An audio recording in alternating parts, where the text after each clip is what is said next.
नमस्कार, आप देख रहे हैं सुनिए सरकार। मैं अभिसार शर्मा। दोस्तों, ये वीडियो देखिए।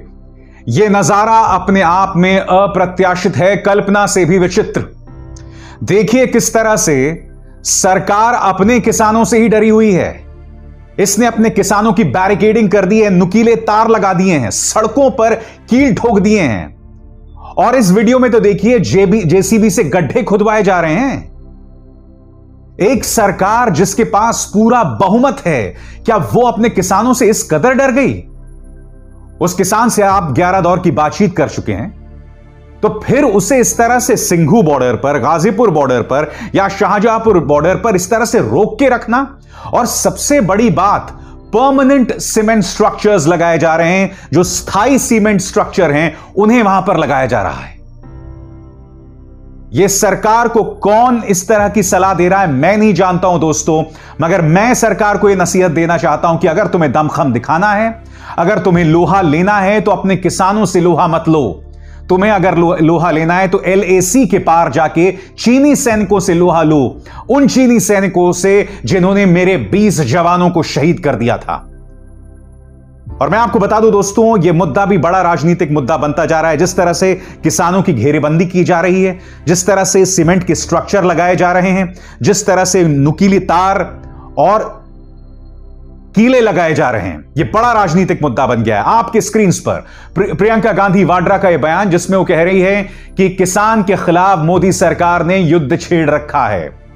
अब सुनिए राहुल गांधी क्या कह रहे हैं। आपके स्क्रीन पर राहुल गांधी ने ट्वीट किया है और राहुल गांधी यहां पर कह रहे हैं कि आप किसानों के साथ सेतु बनाइए, संवाद कीजिए, दीवारें मत खड़ी कीजिए।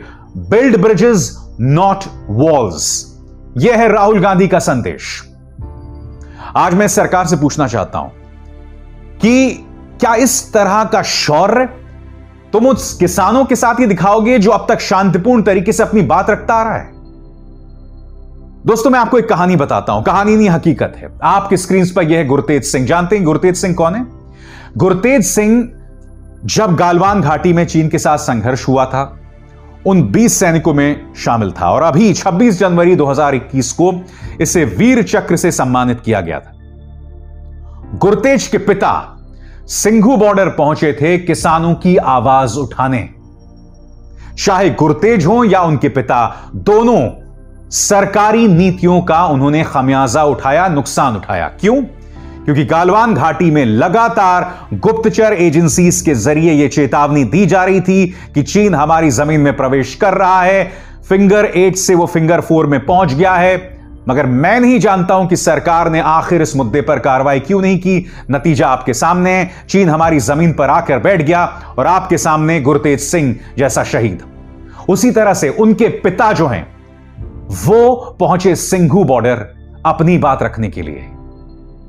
सरकार अगर उनके बेटे को वीर चक्र से सम्मानित कर रही है, तो आज मैं सवाल करना चाहता हूं कि क्या तुम चाहते हो इसी तरह से मेरे किसान भी शहीद हो जाएं? क्योंकि यह अपने आप में कल्पना से भी विचित्र है दोस्तों कि किसान जो वहां बैठा हुआ है, जो प्रदर्शन कर रहा है, उसकी जान को और मुश्किल में डाला जा रहा है।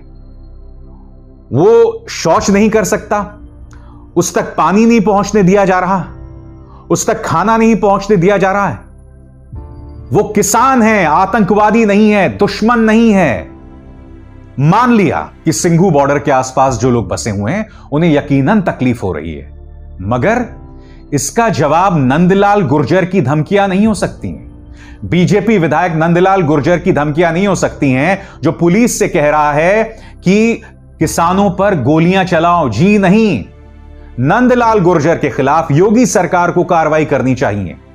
चलिए मान लिया अगर सिंघू बॉर्डर के चलते या टिकरी बॉर्डर के चलते या गाजीपुर बॉर्डर पर किसानों के प्रदर्शन के चलते लोगों को समस्याएं आ रही हैं, तो मेरी मोदी सरकार से, बीजेपी से एक अपील है कि आप किसानों को इजाजत दें कि वो दिल्ली में प्रवेश कर रामलीला मैदान में धरना प्रदर्शन करें।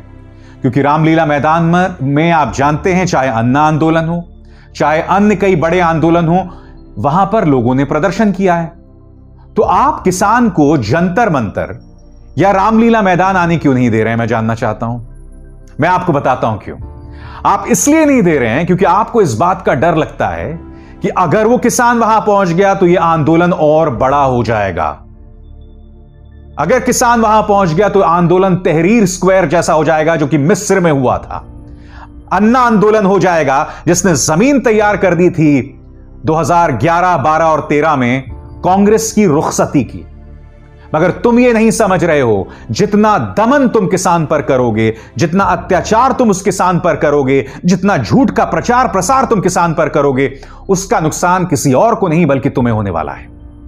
क्योंकि देश की जनता का एक बहुत बड़ा हिस्सा देख रहा है कि किस तरह से तुमने किसानों को एक धड़े को लाल किले में घुसने की इजाजत दे दी।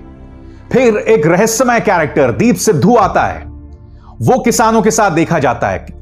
रेड फोर्ट के अंदर निशान साहब का झंडा फहराया जाता है, हालांकि उसके जरिए तिरंगे का अपमान नहीं है। निशान साहब के झंडे को, जो कि एक धार्मिक पताका है, रेड फोर्ट में लहराया नहीं जाना चाहिए था, वो गलत था। मगर तिरंगे का अपमान नहीं होता है इसके जरिए। और देश के प्रधानमंत्री मन की बात में कहते हैं कि लाल किले में तिरंगे का अपमान हुआ। इस तरह गलत बयानी। मोदी जी, मैं आपके पद की इज्जत करता हूं, इसलिए मैं यह नहीं कहना चाहता हूं कि आप झूठ बोल रहे थे। जी नहीं, यह सरासर गलत बयानी है यह कहना कि तिरंगे का अपमान हुआ लाल किले में। जी नहीं, वहां पर निशान साहब फहराया गया और निशान साहब के फहराए जाने से किसी तिरंगे का अपमान नहीं हो सकता। इसलिए आज मैं आपसे अपील करना चाहता हूं कि किसानों को इजाजत दी जाए और वो जाके जो है अपना आंदोलन कर सके रामलीला मैदान में। आप उसे ऐसा करने क्यों नहीं दे रहे हैं बताइए? किस बात का डर है आपको? क्या आपको इस बात का डर है कि इस वक्त यह आंदोलन और भी बड़ा हो जाएगा? बताइए। दोस्तों, मैं आपको एक और वीडियो दिखाना चाहता हूं जो जेएनयू में रिसर्च स्कॉलर कोमल जेबी सिंह ने अपने ट्विटर हैंडल पर डाला है। यहां पर यह दावा किया जा रहा है कि करीब 5000 मीटर का तिरंगा किसान लेकर जो है सड़क पर चल रहे हैं। यह कितना खूबसूरत नजारा है दोस्तों, ये देखिए। मैं नहीं जानता हूं कि यह वाकई 5000 मीटर का तिरंगा है या नहीं, मगर इस नजारे को देखिए। 30-40 सेकंड का वीडियो है, बहुत ही खूबसूरत वीडियो, आप देखिए इसे। 5000 मीटर का तिरंगा अंकल जी मैं खड़ा होकर दिखाने लगा। आ देखो जी 5000 मीटर का तिरंगा। जिंदाबाद किसान एकता जिंदाबाद। क्या बात है जी, क्या बात है, साडा इंडिया, क्या बात है, क्या बात है जी, क्या बात है। 5000 मीटर का तिरंगा साढ़े किसान वीर भरा लेके आए ने।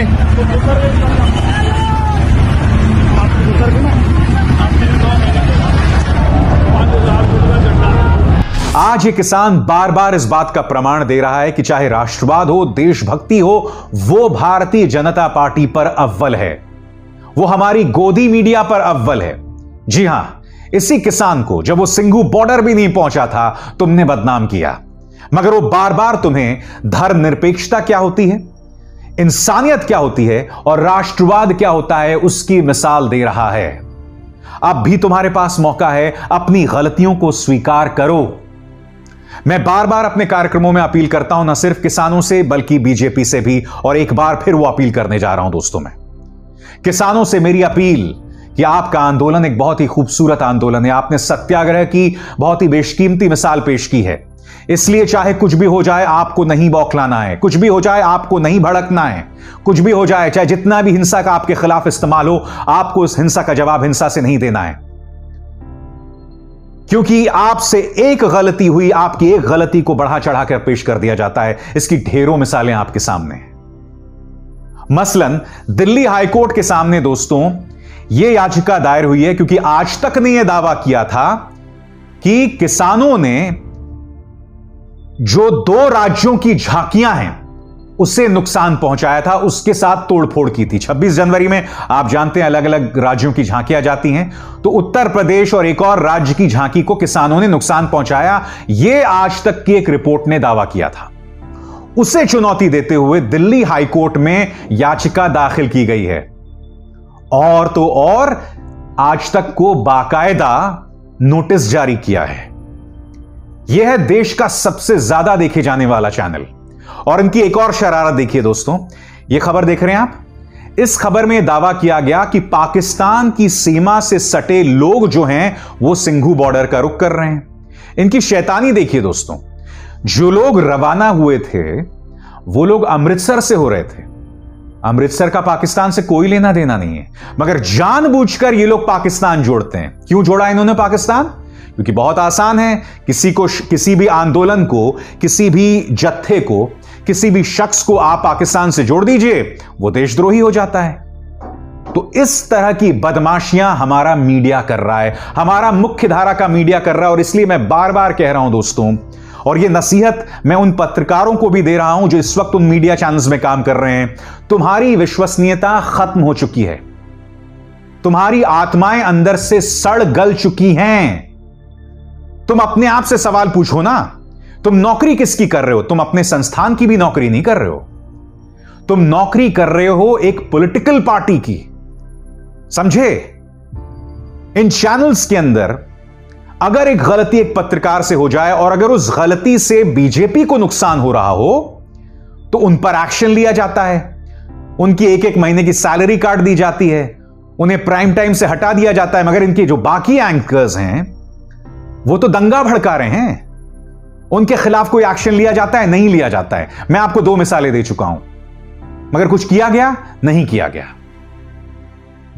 इसलिए आज हम सबको सतर्क रहना होगा। इसलिए आज आप सबको इस बात पर गौर करना पड़ेगा कि हम किसी भी सूरत में ऐसी कोई गलती नहीं कर सकते जिसके लिए हमें इतिहास माफ ना करे, चाहे किसान हो चाहे बीजेपी हो। मगर किसान जहां जिम्मेदारी भरे रुख का परिचय दे रहा है, मुझे ऐसा लगता है कि सरकार अपनी गलतियों से नहीं सीख रहा है। इस तरह के अवरुद्ध बनाना, इस तरह के गतिरोध बनाना, कटीले तार लगा देना, सीमेंट स्ट्रक्चर्स खड़े कर देना। आप जानते हो सीमेंट स्ट्रक्चर्स कब खड़े किए जाते हैं? इस तरह के परमानेंट सीमेंट स्ट्रक्चर्स तब खड़े किए जाते हैं जब सरकार हर किस्म का जो है संपर्क तोड़ देना चाहती है उस जगह से। जब लॉ एंड ऑर्डर से जुड़ी कोई प्रॉब्लम होती है तो आप टेम्पररी स्ट्रक्चर्स खड़ा करते हैं, अस्थायी ढांचे खड़ा करते हैं। मगर सरकार तो सीमेंट के ढांचे वहां पर बिछा रही है। तुम अपने किसानों से को क्या बनाना चाहते हो? और तुम तो उनसे बातचीत कर रहे थे ना अब तक। और मैं आपको बता दूं, यह किसी सरकार का फैसला नहीं है, किसी राज्य सरकार का फैसला नहीं है, यह गृह मंत्रालय का भी फैसला नहीं है, यह बहुत ऊपर से फैसला आया है। और मैं नहीं जानता हूं कि अपने मद में, अपने अहंकार में मस्त होकर ये लोग ये भी नहीं देख रहे हैं कि ये लोग किसान को किस तरह से बदनाम करने का प्रयास कर रहे हैं, एक आंदोलन को कुचलने का प्रयास कर रहे हैं। देश की बखिया उधेड़ रहे हो तुम लोग, देश की साख को नुकसान पहुंचा रहे हो तुम लोग। तुम लोगों को अंदाजा भी नहीं हुए कि इससे देश की इज्जत को क्या नुकसान पहुंच रहा है। दोस्तों, मैं चाहता हूं कि आप अपने स्क्रीन पर एक बार फिर यह वीडियो देखिए, किस तरह से किसान जो है तिरंगे को अपने कंधे पर लाद कर जा रहा है। बहुत ही खूबसूरत नजारा है।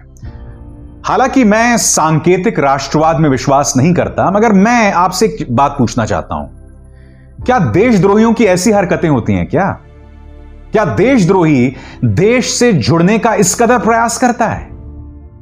बीजेपी को इस बात को याद रखना होगा कि चाहे धर्मनिरपेक्षता हो, राष्ट्रवाद हो, इंसानियत हो, यह किसान तुम्हें बार बार इस बात की सीख दे रहा है कि इन 3 जज्बों का किस तरह से पालन किया जाना चाहिए।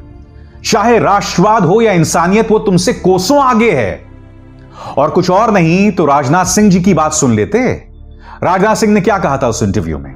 राजनाथ सिंह जी ने साफ तौर पर कहा था कि सिखों के राष्ट्रवाद पर, किसानों के राष्ट्रवाद पर कोई सवाल नहीं खड़ा किया जा सकता। उन्होंने इस बात पर आपत्ति दर्ज की थी क्योंकि उनकी पार्टी के अंदर कई लोग किसानों को खालिस्तानी और आतंकवादी बता रहे थे। ऐसा कैसे हो सकता है कि एक सरकार दाएं हाथ से कुछ और करता है और बाएं हाथ से कुछ और? यह अपने आप में बहुत ही गलत है दोस्तों। आप इस तरह का दोहरा खेल, इस तरह की गंदी और घटिया सियासत मेरे किसान भाइयों के साथ नहीं कर सकते। और हर बार की तरह फिर से मैं अपना वीडियो यह कहकर खत्म करना चाहूंगा, विराम लगाना चाहूंगा कि किसानों के सामने एक बहुत बड़ी चुनौती है। किसानों का यह आंदोलन बहुत ही खूबसूरत आंदोलन है। आप किसी भी कीमत पर सत्याग्रह का रास्ता नहीं छोड़ सकते। आप किसी भी कीमत पर हिंसा का रास्ता नहीं अपना सकते, क्योंकि इसका नुकसान किसी और को नहीं, आपको ही होने वाला है। क्योंकि एक पूरा प्रचार तंत्र बैठा हुआ है आपकी गलती पकड़ने के लिए, आपको बदनाम करने के लिए। वो तो आपको बदनाम कर ही रहे हैं, मगर आपको इस बात को सोचना होगा कि वो कुछ नहीं बिगाड़ पाए हैं आपका।